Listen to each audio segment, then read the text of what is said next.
Good evening Visakha వాజీ news కి స్వాగతం. నా పేరు మీనా కొంతాల. ముందుగా వాజీ హెడ్లైన్స్ చూద్దాం. నక్కపల్లిలో నూతన పోలీస్ స్టేషన్ భవన నిర్మాణానికి శంకుస్థాపన చేసిన హోంమంత్రి. పోలీసులకు మౌలిక సదుపాయాన్ని కల్పించడమే లక్ష్యంగా కూటమి ప్రభుత్వం పనిచేస్తుందన్న వంగలపూడి అనిత.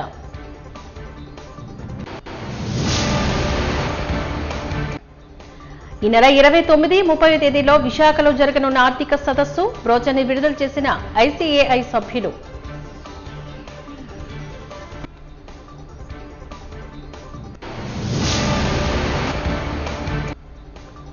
ఓటు చోరీ నియంత్రించాలని కోరిన కాంగ్రెస్ అధ్యక్షులు గిడుగు రుద్రరాజు. విశాఖపట్నంలో ఉన్న తెలంగాణ డిప్యూటీ సీఎం బట్టి విక్రమార్కను కలిసిన కాంగ్రెస్ నేతలు.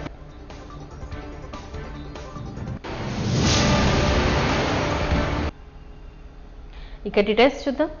నక్కపల్లిలో నూతన పోలీస్ స్టేషన్ భవన నిర్మాణానికి హోంమంత్రి వంగలపూడి అనిత, డీజీపీ హరీష్ కుమార్ గుప్తా శంకుస్థాపన చేశారు. ఈ సందర్భంగా వినడానికి హోంమంత్రి వంగలపూడి అనిత మాట్లాడుతూ ఈగల వ్యవస్థను ఏర్పాటు చేసి గంజాయిపై ఉక్కుపాదం మోపుతున్నామని చెప్పారు. సీఎస్ఆర్ నిధులు కేటాయించిన హైటెనో యాజమాన్యానికి ధన్యవాదాలు తెలియజేశారు. ప్రభుత్వంలో పోలీస్ డిపార్ట్మెంట్లో కనీస సౌకర్యాలు కొరపడ్డాయని అన్నారు. వ్యవస్థను నిర్వీర్యం చేశారంటూ విమర్శించారు. ఎన్డీఏ ప్రభుత్వంలో పోలీసులకు అన్ని సౌకర్యాలు కల్పిస్తున్నామని తెలియజేశారు.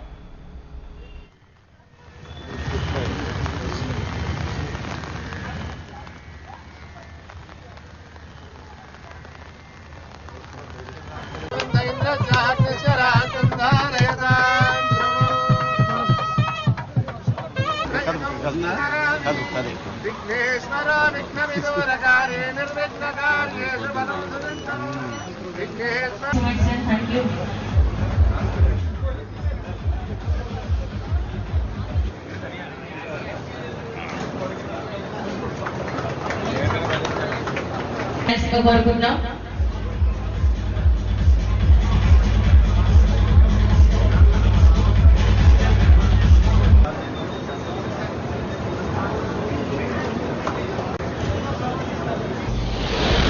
ఇది మీ బిల్డింగ్, మన బిల్డింగ్ కాదు, పోలీస్ డిపార్ట్మెంట్ బిల్డింగ్ కాదు. ఓకే, సో ఒక మంచి బిల్డింగ్ ఉంటే మీకు మీరు హాస్పిటల్ పోయినప్పుడు మంచి హాస్పిటల్ ఉంటే ఎట్లా ఉంటుంది, ఆ పోలీస్ బిల్డింగ్ కూడా అట్లాగా ఉండాలా.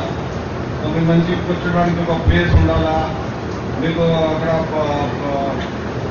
ఏమేమి ఫెసిలిటీస్, ఏం సర్వీసెస్ కావాలో అన్ని దానికోసం తగినట్టుగా ప్లేస్ ఉండాలా. సో ఇప్పుడు ఉన్న ఇక్కడ ఇన్ఫ్రాస్ట్రక్చర్ అంతా లేదు కాబట్టి ఇది హోమ్ మినిస్టర్ గారు ప్రేరకంగా అది కృషి పెట్టి ఫండ్స్ తెచ్చి, సిఎస్ఆర్ ఫండ్స్ తెచ్చి ఈ బిల్డింగ్ కడుతున్నారు. మంచి బిల్డింగ్ అవుతుంది. ఇది స్టేట్ లెవెల్లో కూడా హెచ్ఎం గారు బాగా హార్డ్ వర్క్ చేసుకొని మంచి బిల్డింగ్స్ కట్టడానికి ప్రయత్నం చేస్తున్నారు. మోడల్ పోలీస్ స్టేషన్ లాగా కట్టడానికి ప్రయత్నం చేస్తున్నారు. So I heartfully thank honourable home minister for her efforts in bringing the police, in helping us in creating the infrastructure for the police department, and I wish you all the best. And I fully in 9 months local building complete అయిపోవాలా. 9 months లో మళ్ళీ ఇక్కడికి వచ్చి మళ్ళీ inauguration చేయాలా. మొదలు పెట్టినప్పుడు starting లో యాక్చువల్గా ఈ పోలీస్ స్టేషన్ కావాలి అని మా సీఐ ముగ్గురు పోటీ పడ్డారు. మాకు కావాలంటే మాకు కావాలి. ఆల్రెడీ ఒక పోలీస్ స్టేషన్ అయితే ఉంది సార్, అది కూడా నేను ఎమ్మెల్యేగా ఉండేటప్పుడు ఆ పోలీస్ స్టేషన్ ఓపెన్ చేసుకున్నాం. ప్లస్ ఇప్పుడు ఈ police station next Payakarapeta police station ఒకటి కొంచెం మంచి పొజిషన్ లో లేదు. సో ఈ పోలీస్ స్టేషన్ కావాలి అనుకునేటప్పుడు హెడ్రో సంస్థలు వాళ్ళని అడిగినప్పుడు వాళ్ళు నిజంగా ఈ రోజు మనందరం చాలా అప్రిషియేట్ చేయాలి. సిఎస్ఆర్ నిధుల్లోని ఒక 10 లక్షలు 20 లక్షలు ఇస్తారు కానీ 2,50,00,000 రూపాయలు ఎక్కడ ఇచ్చిన సందర్భం లేదు. అది హెడ్రో వాళ్ళ దాతృత్వానికి నిదర్శనంగా నేను భావిస్తున్నా. వాళ్ళు అడిగిన వెంటనే ఎందుకు అని అడగల. నేనే ఎస్టిమేషన్స్, మా డిపార్ట్మెంట్ వాళ్ళు ఎస్టిమేషన్ వేయించారు, మా డిపార్ట్మెంట్ వాళ్ళే లెటర్ పెట్టారు, మా డిపార్ట్మెంట్ వాళ్ళే స్ట్రక్చర్ కూడా డిజైన్ చేసి ఇచ్చారు. వాళ్ళు అది చూసుకొని చెక్ చేసుకుని ఓకే అని చెప్పి ముహూర్తాలు పెట్టుకొని మేము తెప్పించుకుంటామన్నారంటే. సో ప్రత్యేకంగా నియోజకవర్గం తరఫున, పోలీస్ డిపార్ట్మెంట్ తరఫున హెడ్రో యాజమాన్యానికి మనస్ఫూర్తిగా ధన్యవాదాలు తెలియజేసుకుంటున్నాను. లాస్ట్ 5 years లో కూడా ఇన్ఫ్రాస్ట్రక్చర్ లేక వ్యవస్థలన్నీ నిర్వీర్యమైన పొజిషన్ నుంచి ఈ రోజు ఇన్ఫ్రాస్ట్రక్చర్ డెవలప్మెంట్ చేయడం పోలీస్ స్టేషన్ లో ఒకటైతే పోలీస్ స్టేషన్స్ కి వెహికల్స్ కూడా అంతే అవసరమన్న పరిస్థితి కూడా కనిపిస్తా ఉంది. ఈ రోజు మా అధికారుల చొరవ దృష్ట్యా ఆ వెహికల్స్ కూడా యాజ్ ఎర్లీ యాజ్ పాసిబుల్ ఇంకొక 1 month లో ప్రతి పోలీస్ స్టేషన్ కి కూడా కొత్త వెహికల్స్ ఇచ్చే బాధ్యత కూడా తీసుకుంటాము. ఈ సందర్భంగా మీ అందరి దగ్గర తెలియజేసుకుంటున్నాం. తెలుగుదేశం పార్టీ జాతీయ ప్రధాన కార్యదర్శి రాష్ట్ర విద్యాశాఖ మంత్రి నారా లోకేష్ ను వాజీ ఛానల్ మేనేజింగ్ డైరెక్టర్ గణపతినేని శ్రీనివాసరావు మర్యాదపూర్వకంగా కలిశారు. అమరావతిలో ప్రత్యేకంగా ఆయన లోకేష్ తో భేటీ అయ్యారు. ఉత్తరాంధ్రలోని రాజకీయ పాలనాపరమైన అంశాలపైన నారా లోకేష్ తో గణపతినేని సుదీర్ఘంగా చర్చించారు. ఉత్తరాంధ్రలోని ప్రస్తుత పరిస్థితులను శ్రీనివాసరావు లోకేష్ కు వివరించారు. ముఖ్యంగా విజయనగరం, విశాఖపట్నం, పార్వతీపురం జిల్లాల కూటమి ప్రభుత్వ పాలన, రాజకీయ పరిణామాలపైన చర్చ కొనసాగింది. యువగలం పాదయాత్రలోని అనుభవాల పుస్తకాన్ని నారా లోకేష్ గణపతినేని శ్రీనివాసరావు గారికి బహుకరించారు.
కాంగ్రెస్ పార్టీ జిల్లా కార్యాలయంలో జరిగిన సమావేశంలో ముఖ్య అతిథిగా పాల్గొన్న సిడబ్ల్యూసీ మెంబర్, మాజీ ఏపీసీసీ అధ్యక్షుడు గిడుగు రుద్రరాజు గారు ఈ సందర్భంగా మాట్లాడారు.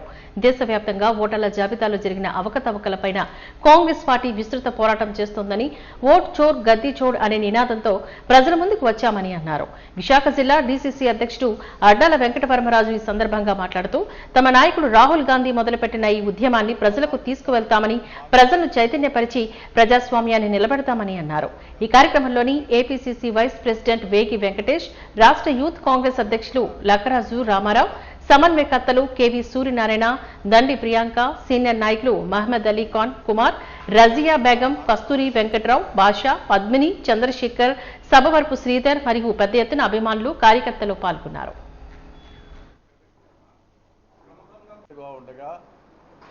జింక్ గేట్ నుంచి స్టీల్ ప్లాంట్ గేట్ వరకు బ్రహ్మాండమైనటువంటి ర్యాలీని నిర్వహిస్తున్నారు.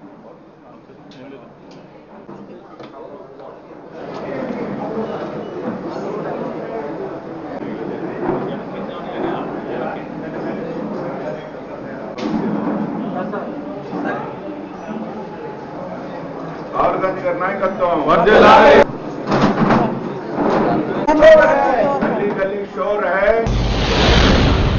ప్రజాస్వామ్యం సిగ్గుతోటి తల వంచుకునే విధంగా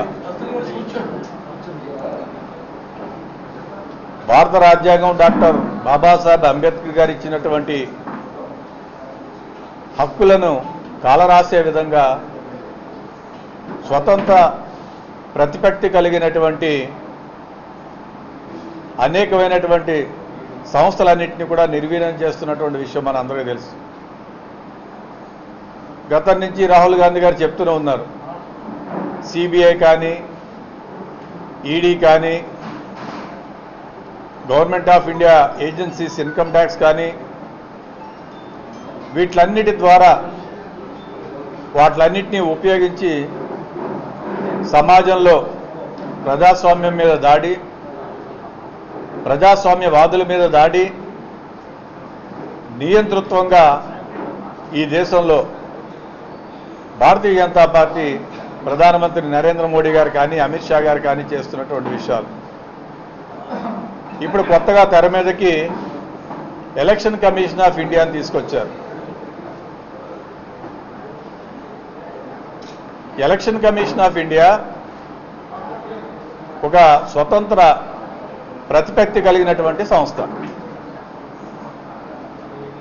గతంలో ఉన్నటువంటి పరిస్థితుల్లో ఈ దేశ ప్రధానమంత్రి గారు, leader of opposition in the Lok Sabha, supreme court chief justice R ప్రధాన న్యాయమూర్తి గారు ఎవరి పేరైతే చెప్తారో ఆ జడ్జి గారు, వీరందరూ కలిపి ఎలక్షన్ కమిషన్ ఆఫ్ ఇండియాకి సంబంధించినటువంటి అధికారులను నియమించేటువంటి పరిస్థితి ఉండేది. అది చీఫ్ ఎలక్షన్ కమిషనర్ కానీ ఎలక్షన్ కమిషనర్స్ కానీ. 2023లో జరిగినటువంటి మార్పుల్లో డిసెంబర్ 2023లో భారత ప్రభుత్వం దీనికి కొన్ని మార్పులు తీసుకొచ్చి సుప్రీంకోర్టు చీఫ్ జస్టిస్ కానీ సుప్రీంకోర్టు జడ్జి కానీ అక్కర్లేకుండా ప్రభుత్వమే నిర్ణయం తీసుకునే విధంగా దాంట్లో మార్పులు చేశారు. ఆనాటి నుంచే కాంగ్రెస్ పార్టీగా మేము పోరాటం చేస్తున్నాం. మాకు ఈ వ్యవస్థల మీద అనుమానం ఉంది, ఏదో జరుగుతుంది అనేటువంటి. సో ఇటీవల రాహుల్ గాంధీ గారు ప్రూవ్ చేశారు. ఈ నెల 29, 30 తేదీల్లో by institute of accounts of India ICAI 2 రోజుల పాటు జాతీయ కాన్ఫరెన్స్ విశాఖలో జరగనుంది. ఈ కాన్ఫరెన్స్ కు సంబంధించి ముఖ్య అతిథిగా రాష్ట్ర ఐటీ విద్యాశాఖ మంత్రి నారా లోకేష్ హాజరు కానున్నారు. ఈ మేరకు మద్దిలపాలెంలోని పిఠాపురం కాలనీలో ఆయా సంబంధిత బ్రోచర్ను ICAI vice president CA Prasanna Kumar ఆవిష్కరించారు. ఈ సందర్భంగా జర్నీ మీడియా సమావేశంలోని వైస్ ప్రెసిడెంట్ ప్రసన్న కుమార్ మాట్లాడారు. ముఖ్య అతిథిగా రాష్ట్ర విద్యాశాఖ మంత్రి నారా లోకేష్ తో పాటు ICAI institute Charan Jyothi Nanda, SIRCA chairman Revathi, S Raghunathan, vice chairman Subbarao హాజరు కానున్నట్లుగా తెలిపారు. ఈ కాన్ఫరెన్స్ కు కన్వీనర్ గా IPISI Visakha branch chairman CS Sridhar Andavarapu వ్యవహరిస్తారని తెలియజేశారు.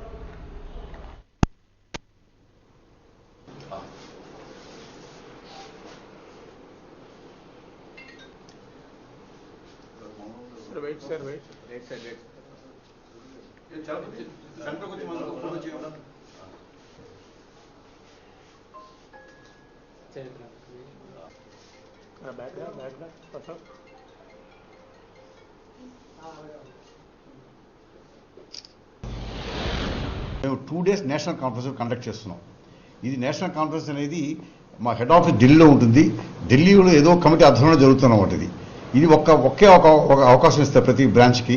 ప్రతి సంవత్సరం మన విశాఖపట్నం బ్రాంచ్లో 2 days కాన్ఫరెన్స్ ఒకటి ఆనవాయితీగా జరుపుకుంటున్నాం. ఈ సంవత్సరం 2 days కాన్ఫరెన్స్ పెడుతున్నాం. ఈ సంవత్సరం ప్రత్యేకత ఏంటంటే ఈ కొత్త డెవలప్మెంట్స్ చాలా వచ్చాయి. ఏది కంపెనీకి అన్ని ఫిజికల్ లాస్, ఇన్కమ్ ట్యాక్స్లు అయితేనేమి, GSTలు అయితేనేమి, ఈ కంపెనీస్ అయితేనేమి చాలా మెలకువలు వచ్చాయి. వీటన్నిటి కూడా మా మెంబర్స్ అందరికీ కూడా నేర్పడానికి కంటిన్యూస్ ప్రొఫెషనల్ ఎడ్యుకేషన్ ఒక స్కీమ్ ఉంటుంది మాకు.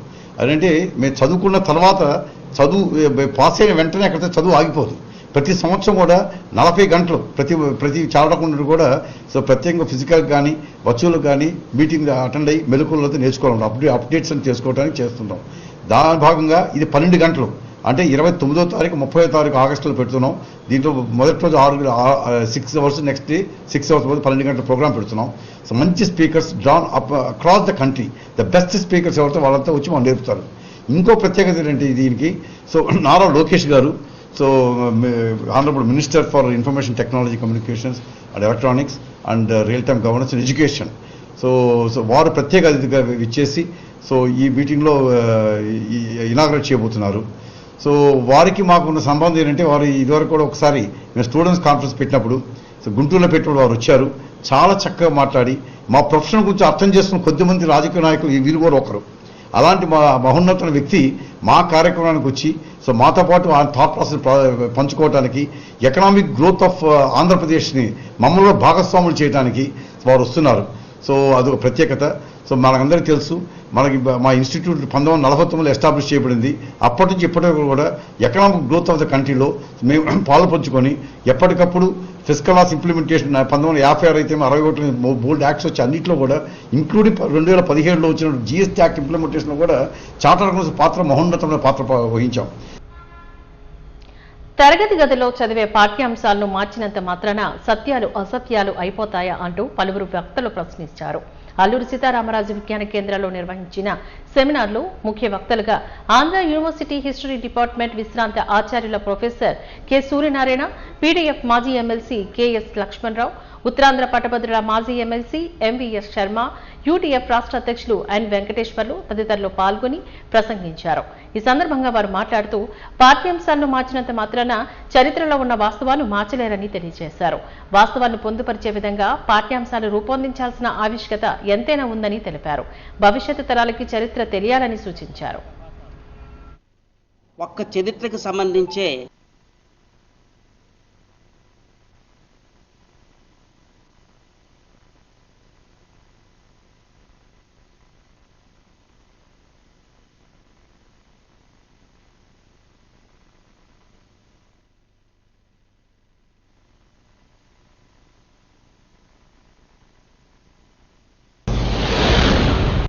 NCERT, national council for educational research and training, ఈ సంస్థ జాతీయ స్థాయిలో CBSE పాఠ్యపుస్తకాలను రూపొందించటం, ఆ పాఠ్యాంశాలను నిర్ణయించటం చేస్తూ ఉంటుంది.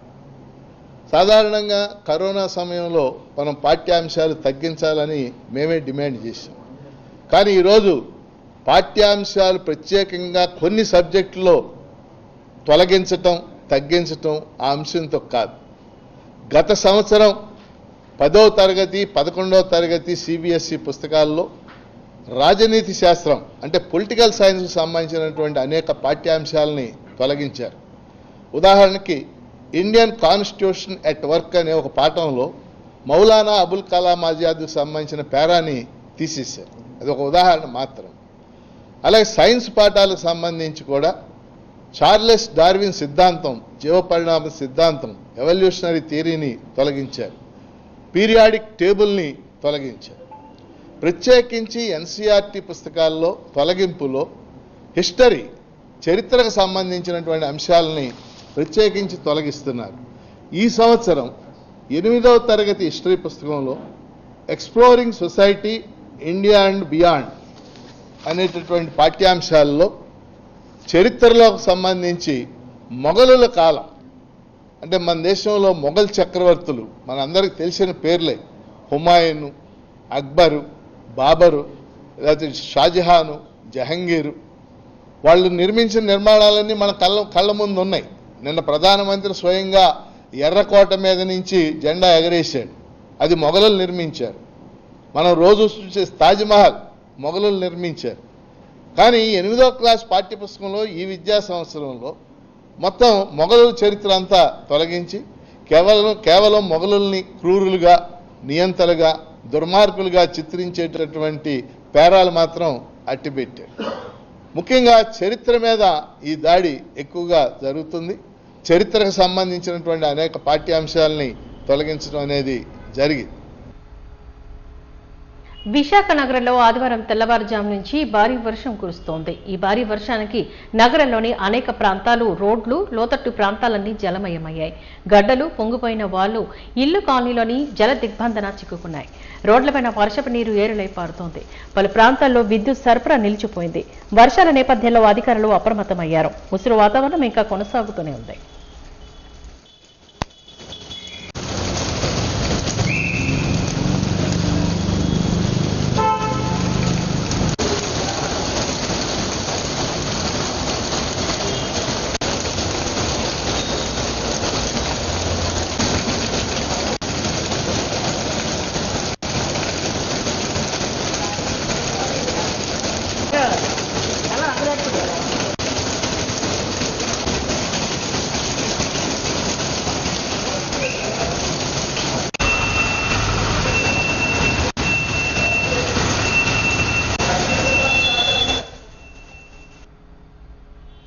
ఓటు చోరీ నియంత్రించాలని కోరుతూ విశాఖ నగరాన్ని పర్యటించిన తెలంగాణ డిప్యూటీ సీఎం బట్టి విక్రమార్కను కాంగ్రెస్ అధ్యక్షులు గిడుగు రుద్రరాజు కోరారు. ఈ మేరకు సర్క్యూట్ హౌస్ లో బట్టి విక్రమార్కం కలిసి ఆయా సంబంధిత పోస్టర్ను విడుదల చేశారు. ఈ సందర్భంగా వారు మీడియాతో మాట్లాడుతూ పార్లమెంటు ప్రతిపక్ష నేత రాహుల్ గాంధీ సూచనల మేరకు ఓటు చోరీ నియంత్రించేందుకు గాను కాంగ్రెస్ తరపున విస్తృత ప్రచారాన్ని చేపట్టినా ఉన్నామని చెప్పారు. ప్రజల ఓట్లను చోరీ చేసి రాజ్యాంగాన్ని కూనీ చేస్తున్నారని ఎన్డీఏ ప్రభుత్వంపై మండిపడ్డారు.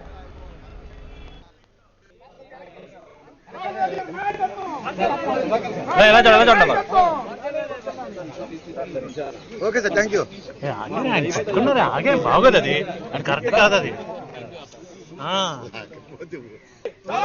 మోడీ మోడీ మోడీ చోరే మోడీ చోరే మోడీ చోరే.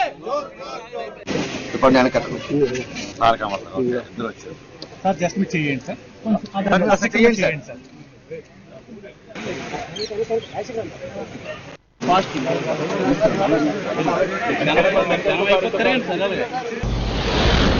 ఈ దేశంలో ఉన్నటువంటి ప్రతి పౌరుడికి కూడా తన ఓటుని హక్కు ద్వారా ఇచ్చి ఈ దేశ పాలన ఏ రకంగా ఉండాలో అనేటువంటి విధానాన్ని స్పష్టంగా చెప్పిన దాన్ని భారతీయ జనతా పార్టీకి సంబంధించినటువంటి కేంద్ర ప్రభుత్వం ఈరోజు పౌరుల ఓట్లని చోరీ అంటే బతుకున్నటువంటి వాళ్ళని తొలగించడం, చనిపోయారని, లేకపోతే అక్కడ ఓటర్లుగా లేనటువంటి వాళ్ళకు కావాల్సినటువంటి వాళ్ళు ఓటర్లుగా చేర్చి ఆ ఓట్ల ద్వారా వాళ్ళు లబ్ధి పొందే కార్యక్రమం. దీనికి సంబంధించి అఖిల భారత కాంగ్రెస్ కమిటీ నాయకుడు, ప్రస్తుత పార్లమెంట్లో ప్రతిపక్ష నాయకుడు లోక్సభలో శ్రీ రాహుల్ గాంధీ గారు నిజాలతో, వాస్తవాలతో, ఉదాహరణలతో సహా దేశవ్యాప్తంగా ప్రజలందరికీ తెలియజెప్పే విధంగా స్పష్టంగా వారు ఉదాహరించి చూపించారు. చూపించడమే కాకుండా చాలా స్పష్టంగా ఈ భారత ప్రభుత్వాన్ని, ముఖ్యంగా నరేంద్ర మోడీ గారి నాయకత్వంలో ఉన్నటువంటి ప్రభుత్వాన్ని సూటిగా ప్రశ్నించారు కూడా. ఓటు చోరీ ద్వారా ప్రజాస్వామ్యాన్ని కూనీ చేస్తూ ఉన్నారు. తద్వారా భారత ప్రజాస్వామ్యం పైనే దాడి జరుగుతూ ఉంది. తద్వారా భారత రాజ్యాంగాన్ని కూడా తూట్లు పడవాలన్నటువంటి ఒక కుట్ర దీంట్లో దాగి ఉన్నది. కాబట్టి ఓటర్లకు సంబంధించిన సమగ్రమైనటువంటి సమాచారాన్ని కేవలం హార్డ్ కాపీయే కాకుండా సాఫ్ట్ కాపీ కూడా అందుబాటులో ఉండాలని చెప్పి వారు డిమాండ్ చేస్తున్నటువంటి విషయం కూడా తెలుస్తుంది. అయినప్పటికి కూడా ఇటు కేంద్ర ప్రభుత్వం కానీ, ఎన్నికల కమిషన్ కానీ ఏమాత్రం స్పందించకుండా జరుగుతున్నటువంటి ఈ చోరీ వలన ఏక పార్టీకి, అంటే భారతీయ జనతా పార్టీకి మాత్రమే లాభం చేకూర్చే విధంగా జరుగుతున్న ప్రక్రియ ఇది అత్యంత ప్రమాదకరమైందని చెప్పి దీని ద్వారా ప్రజల్ని సమాయత్తం చేస్తూ రాహుల్ గాంధీ గారు చేస్తున్నటువంటి యాత్రకి, పోరాటానికి సంఘీభావంగా ఈరోజు దేశవ్యాప్తంగా అనేక రాజకీయ పార్టీలు, కేవలం రాజకీయ పార్టీలే కాకుండా పౌరులందరికీ ఓట్లు ఉండాలని, ఆ ఓట్ల ద్వారా ప్రజాస్వామ్యాన్ని నిలబెట్టాలని కోరుకునేటువంటి ప్రజాస్వామ్యవాదులందరూ కూడా ఆయనకు మద్దతు ఇస్తూ ఉన్నారు. అందులో భాగంగా ఈరోజు ఈ విశాఖపట్నంలో మన సిడబ్ల్యూసి మెంబర్ గిడుగు రుద్రరాజు గారి నాయకత్వంలో ఈ కార్యక్రమం చేపట్టడం జరిగింది. దాంట్లో మహిళలు ఉచిత బస్సు పథకం పట్ల హర్షం వ్యక్తం చేస్తున్నారని జిల్లా తెలుగు మహిళా సర్వసిద్ధి అనంతలక్ష్మి అన్నారు. ఆదివారం జిల్లా తెలుగుదేశం పార్టీ కార్యాలయంలో జరిగిన విలేకరుల సమావేశంలో అనంతలక్ష్మి మాట్లాడారు. వరద కళ్యాణికి ఆహ్వానం, మీరు ఎక్కడ బస్సు ఎక్కితే అక్కడ ఎక్కిస్తాం. స్త్రీ శక్తి పథకంలో ప్రకటించిన 5 బస్సుల్లో మాతో పాటు రండి, కలిసి ప్రయాణం చేద్దాం, లేకపోతే మూసుకొని ఉండండి అని అన్నారు. కనీసం స్వాతంత్ర దినోత్సవం నాడు జాతీయ జెండా ఎగరవేయలేదు, రాఖీ రోజు చెల్లికి రాఖీ కట్టలేదు, తల్లిని చెల్లిని గౌరవించలేని వ్యక్తి జగన్మోహన్ రెడ్డి అంటూ ఎద్దేవా చేశారు. వరద కళ్యాణి ఆ పార్టీలో ఎంత మోసపోయారో అందరికీ తెలుసని వ్యంగ్యంగా అన్నారు. 30 గంటల్లో 12 లక్షల మంది ఈ ఉచిత బస్సు వినియోగించుకున్నారని అన్నారు.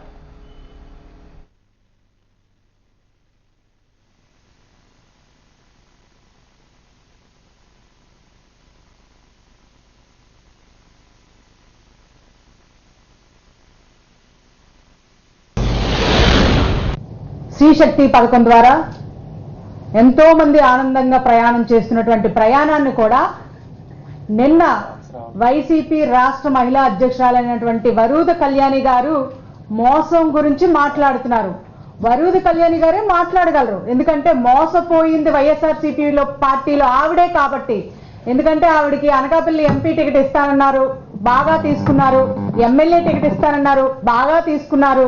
లాస్ట్ కి ఆవిడకి ఎమ్మెల్సీ ఇచ్చి వైసీపీ రాష్ట్ర మహిళా అధ్యక్షురాలకు ఇచ్చారు. మోసం గురించి మీరే మాట్లాడాలండి, మీ పార్టీలో గురించి.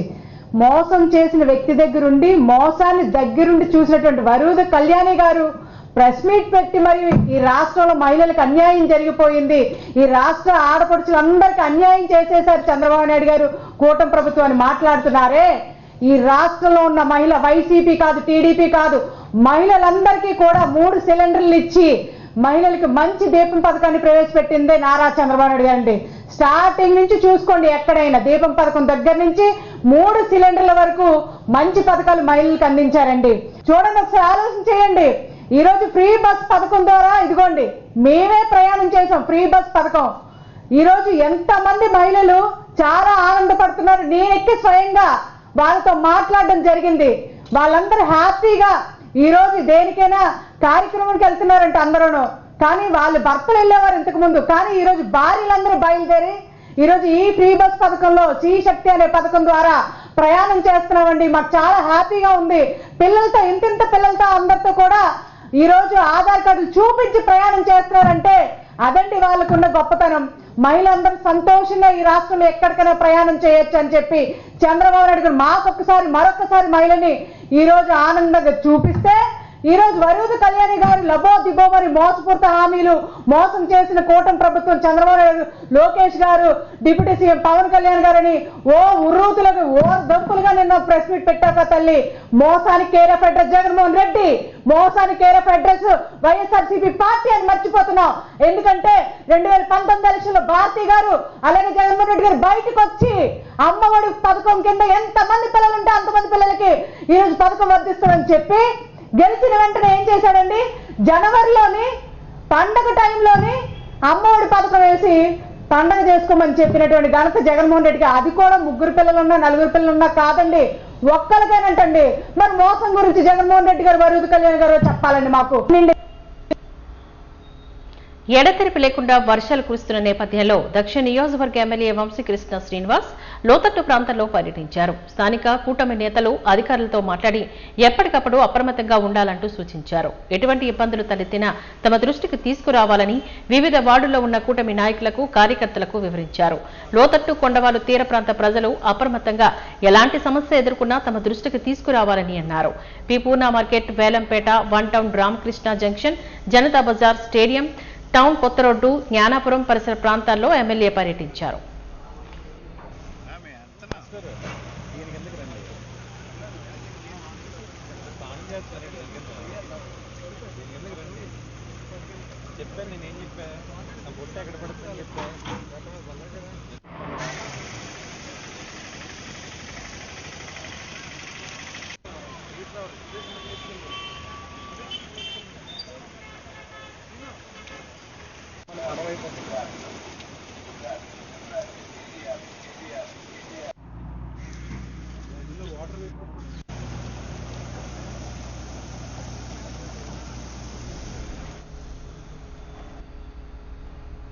పశ్చిమ మధ్య వాయువ్య బంగాళాఖాతంలో ఏర్పడిన అల్పపీడనం ఉత్తరాంధ్ర, దక్షిణ ఒడిశా తీరాలకు ఆనుకుని కేంద్రీకృతమైందని వాతావరణ శాఖ అధికారులు తెలియజేశారు. పశ్చిమ వాయువ్య దిశగా కదులుతూ 24 గంటల్లో వాయుగుండంగా మారే అవకాశం ఉందని తెలియజేశారు. మంగళవారం మధ్యాహ్నానికి దక్షిణ ఒడిశా, ఉత్తరాంధ్ర తీరాలు దాటే అవకాశం ఉందని చెప్పారు. దీని ప్రభావంతో రానున్న 3 రోజులు కోస్తాంధ్రలో అక్కడక్కడ భారీ నుంచి అతి భారీ వర్షాలు కురుస్తాయని తెలియజేశారు.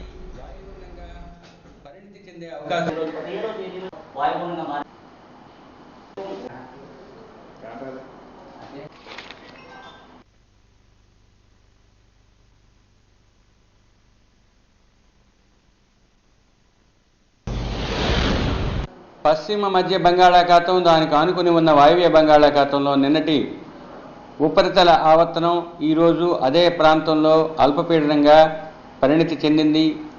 దీనికి అనుబంధంగా ఉపరితల ఆవర్తనం 9.6 కిలోమీటర్ల ఎత్తు వరకు వ్యాపించి ఉండటంతో పాటు నైరుతి దిశకు వంగి ఉన్నది. ఈ అల్పపీడనం రాబోయే 24 గంటల్లో పశ్చిమ వాయువ్య దిశలో పయనించి వాయుగుండంగా కేంద్రీకృతమయ్యే అవకాశం ఉంది. దక్షిణ ఒడిశా, ఉత్తర కోస్తా, ఆంధ్ర తీరాల మధ్య 19వ తేదీ ఉదయాన్న ఈ వాయుగుండం తీరాన్ని తాకే అవకాశం ఉన్నది. దీనితో పాటుగా రుతుపవన ద్రోణి ఈ అల్పపీడన ప్రాంతం గుండా పయనిస్తుంది. మరియు తూర్పు పడమర ఉపరితల ద్రోణి మధ్య బంగాళాఖాతం నుంచి ఈశాన్య అరేబియా సముద్రం వరకు 1.5 కిలోమీటర్ల ఎత్తు నుండి 5.8 కిలోమీటర్ల ఎత్తు వరకు వ్యాపించి ఉండటంతో పాటు దక్షిణ దిశకు వంగి ఉన్నది. ఈ వాతావరణ పరిస్థితుల వల్ల రాష్ట్రంలో రాబోయే వారం రోజులు కూడా అధిక ప్రాంతాల్లో లేదా కొన్ని ప్రాంతాల్లో తేలికపాటి నుంచి మోస్తరు వర్షపాతం నమోదయ్యే అవకాశం ఉంది. ముఖ్యంగా మొదటి 2 రోజులు అత్యధిక ప్రాంతాలలో తేలికపాటి నుంచి మోస్తరు వర్షపాతం, 3వ రోజు పలు ప్రాంతాలలో, తదుపరి 2 రోజులు కొన్ని ప్రాంతాల్లో, చివరి 2 రోజులు వారంలో 1-2 చోట్ల తేలికపాటి నుంచి మోస్తరు వర్షపాతం నమోదయ్యే అవకాశం ఉంది. నగరంలో విపరీతంగా వర్షాలు కురుస్తున్న సందర్భంగా జీవీఎంసీ కమిషనర్ కేతన్ గార్గ్ ఆదివారం జీవీఎంసీ ప్రధాన కార్యాలయంలోని సిటీ ఆపరేషన్స్ సెంటర్ను పరిశీలించి ఎన్ని ఫిర్యాదులు ప్రజల నుంచి వచ్చాయని పరిష్కరించారని ఆరా తీసి అనంతరం ఎర్రగడ్డ ప్రాంతాల్లో నిరంతరం జరుగుతున్న పూడికతీత పనులు పరిసరాలను పరిశీలించారు. ఎర్రగడ్డలో వ్యర్థాలను వెలికితీసేందుకు ఏర్పాటు చేసిన 3 స్క్రీన్లు సరిగా పనిచేస్తుంది లేనిది పరిశీలించి నిరంతరం స్క్రీన్లు X200, X70 పనిచేసేలా అధికారులు చర్యలు చేపట్టాలంటూ ఆదేశించారు.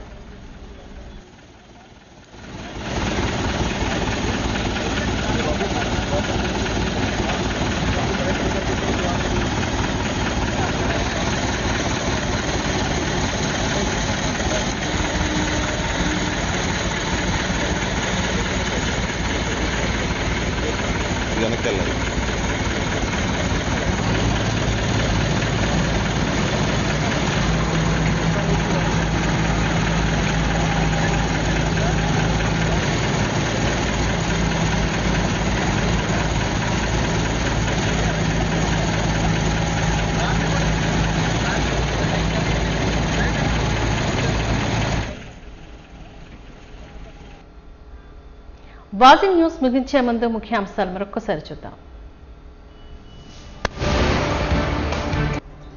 నక్కపల్లిలో నూతన పోలీస్ స్టేషన్ భవన నిర్మాణానికి శంకుస్థాపన చేసిన హోంమంత్రి. పోలీసులకు మౌలిక సదుపాయాలు కల్పించడమే లక్ష్యంగా కూటమి ప్రభుత్వం పనిచేస్తుందన్న వంగల్పూడి అనిత.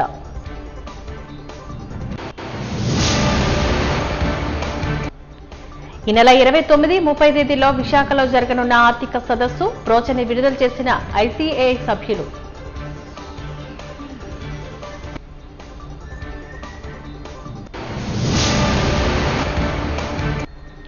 ఓటు చోరీ నియంత్రించాలని కోరిన కాంగ్రెస్ అధ్యక్షుడు గిడుగు రుద్రరాజు. విశాఖపట్నంలో ఉన్న తెలంగాణ డిప్యూటీ సీఎం బట్టి విక్రమార్కను కలిసిన కాంగ్రెస్ నేతలు.